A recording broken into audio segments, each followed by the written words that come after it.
شہر بغداد میں ایک شخص کا انتقال ہوا۔ اس کا چھوٹا سا بیٹا تھا۔ باپ کے مرنے کے بعد ماں اپنے یتیم بچے کو دھوبی کی دکان پر لے گئی۔ کہا میرے بچے کو دھوبیوں والا کام سکھا دو تاکہ یہ بڑا ہو کر کچھ کما سکے۔ دھوبی نے کہا ٹھیک ہے، اگلے دن بھیج دینا۔ اگلے دن ماں نے بچے کو تیار کر کے دھوبی کی دکان پر بھیجا۔ بچہ جا ہی رہا تھا کہ گلیوں سے گزرتے ہوئے اس کی نظر ایک مدرسے پر پڑی۔ وہاں جا کر اس نے دیکھا کہ بچے قرآن مجید کی تعلیم حاصل کر رہے ہیں۔ کوئی حافظ بن رہا ہے، کوئی قاری بن رہا ہے، کوئی مفتی تو کوئی عالم دین بن رہا ہے۔ یہ بچہ سیڑھیوں پر بیٹھ کر سارا دن ان کو دیکھتا رہا۔ سیڑھیوں پر بیٹھے بیٹھے شام ہو گئی۔ جب شام کو گھر گیا تو ماں نے خوش ہو کر کھانا دیا کہ میرا بیٹا کام سیکھ کر آیا ہے۔ اگلے دن بچے نے پھر بھی ایسا ہی کیا۔ وہ آج سیڑھیوں پر نہیں بیٹھا بلکہ مدرسے کے اندر داخل ہو کر وضو کیا اور ہم عمر بچوں کے ساتھ جا کر بیٹھ گیا اور قرآن مجید کی تعلیم حاصل کرنے لگا۔ جب تیسرے دن بھی دھوبی کی دکان پر بچہ نہ گیا تو دھوبی نے ماں کو پیغام بھیجا کہ 3 دن سے آپ کا بچہ کام پر نہیں آ رہا، پتہ کریں کہ وہ کہاں جاتا ہے۔ اب ماں کو فکر لاحق ہو گئی کہ آخر میرا بچہ کہاں جاتا ہے۔ ماں گھر سے نکلی، ڈھونڈتے ڈھونڈتے اسی مدرسے کے اندر داخل ہوئی جس مدرسے کے اندر بیٹھ کے اس کا بچہ قرآن پڑھ رہا تھا۔ بچے کو قرآن کی تعلیم حاصل کرتے دیکھا، غصے میں آگ بگولا ہو گئی۔ غصے میں آگ بگولا ہو کر کہنے لگی او کم بخت،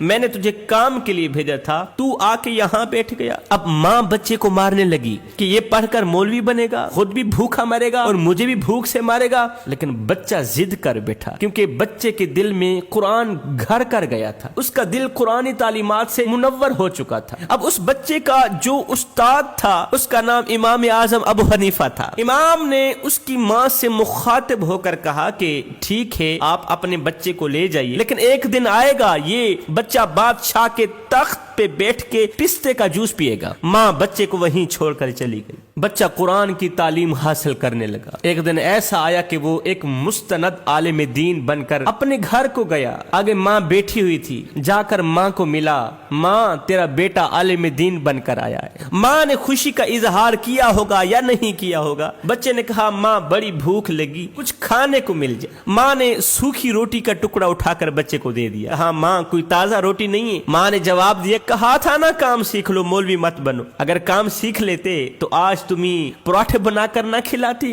بچہ ناراض ہو کر گھر سے باہر نکل گیا۔ دیکھا باہر گلی کے درمیان میں ایک یہودی بیٹھا گھر کی دیوار بنا رہا ہے جس سے گلی تنگ ہو رہی تھی۔ اس نے یہودی کی دیوار پر ٹانگ مارتے ہوئے کہا کہ اپنی دیوار پیچھے کرو، تیری دیوار کی وجہ سے گلی تنگ پڑ رہی۔ یہودی نے تنزن کہا او مولوی سائیڈ سے ہو کر گزر جا، تیرے گزرنے کے لیے کافی راستہ پڑا ہے، تیرے کون سے سونے چاندی کے اونٹ آ رہے ہیں جو گلی چھوٹی پڑ جائے گی، جب آئیں گے تو دیکھا جائے گا۔ اب بچہ وہاں سے آگے بڑھا، دیکھا سارا شہر سنسان پڑا ہے، کوئی انسان چلتا پھرتا نظر نہیں آ رہا۔ اچانک اس نے ایک گلی کے کونے پر ایک سپاہی کو پہرا دیتے ہوئے دیکھا تو اس سے پوچھا شہر سنسان کیوں ہے؟ اس نے بتایا کہ بادشاہ نے ملکہ کو ایک شرط کے تحت طلاق دے دی۔ بڑے بڑے عالم دین فیصلہ کرنے کے لیے آئے ہیں کہ طلاق ہوئی ہے یا نہیں ہوئی۔ اس وقت پورا شہر بادشاہ کے محل کے اندر جمع ہے۔ وہ بچہ بھی محل میں چلا گیا، دیکھا بادشاہ کا تخت لگا ہے، ایک طرف تمام عالم دین بیٹھے ہیں، دوسری طرف پورے شہر کے لوگ بیٹھے۔ چونکہ وہ بچہ بھی عالم دین تھا اس لیے علماء کی صف میں بیٹھ کر کہنے لگا مجھے بتاؤ کون سا مسئلہ ہے، میں اس مسئلے کو حل کر سکتا ہوں۔ لوگوں نے کہا یہاں بڑے بڑے عالم دین بیٹھے ہیں، ان سے یہ مسئلہ حل نہیں ہو پا رہا، تم کل کے بچے اس مسئلے کو کیسے حل کرو گے؟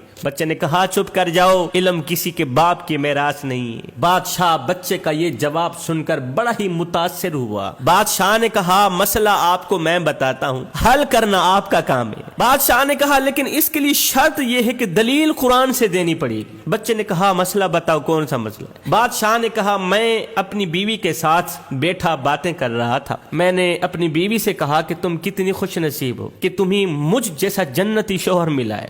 تو جیسے عورتوں کی عادت ہوتی ہے شوہر کی کوئی خامی نکالنا، ملکہ نے کہا بھلا آپ بھی کوئی جنتی ہیں؟ میں نے آج تک آپ جیسا جہنمی شخص دیکھا ہی نہیں۔ اس سے مجھے غصہ آ گیا، میں نے کہا اگر میں جہنمی ہوں تو تجھے طلاق ہو گئی اور اگر جنتی ہوں تو تجھے طلاق نہیں۔ اب فیصلہ یہ کرنا ہے کہ میں جنتی ہوں یا جہنمی ہوں، اور اس کی دلیل بھی قرآن سے دینی ہے۔ بچے نے بادشاہ کی یہ روح داد سننے کے بعد کہا کہ بادشاہ سلامت کبھی ایسا ہوا ہے کہ آپ کے پاس کسی غریب اور امیر کا فیصلہ آیا ہو، امیر کی طرف سے سفارش ہونے کے باوجود بھی آپ نے اللہ کے ڈر سے وہ فیصلہ غریب کے حق میں کر دیا ہو؟ بادشاہ نے جواب دیا ایسا تو کئی بار ہوا ہے۔ بچے نے کہا پھر تو آپ جنتی ہیں اور طلاق بھی نہیں ہوئی۔ بادشاہ نے کہا اس کی دلیل قرآن سے دینی۔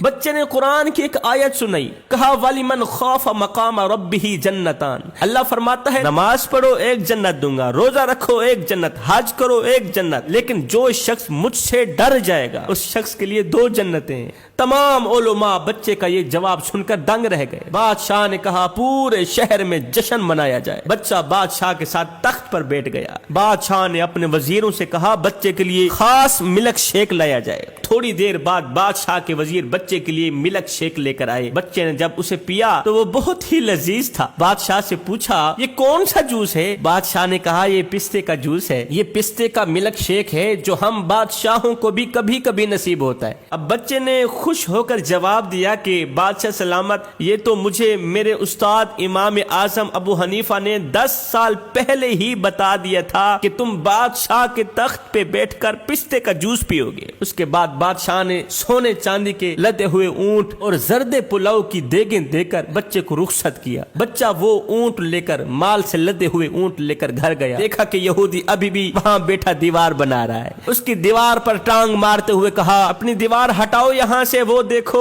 میرے سونے چاندی کے اونٹ آ رہے ہیں۔ اس کے بعد گھر گیا، ماں کو کہا ماں وہ دیکھ سونے چاندی کے اونٹ بھی آ رہے ہیں اور زرد پلاؤ کی دیگیں بھی آ رہی ہیں، اب تو ان کو محفوظ کرنے کا انتظام کر۔ ماں نے جب اتنی دولت اور اتنا مال دیکھا تو حیران ہو کر پوچھنے لگی بیٹا یہ سب کچھ کہاں سے آیا ہے؟ کہا ماں ابھی تو قرآن کی صرف ایک چھوٹی سی آیت پڑھی تھی، اللہ نے اتنا مالا مال کر دیا کہ رکھنے کے لیے جگہ نہیں ہے۔ سوچ اگر پورا قرآن پڑھتا تو کتنا اجر ملتا۔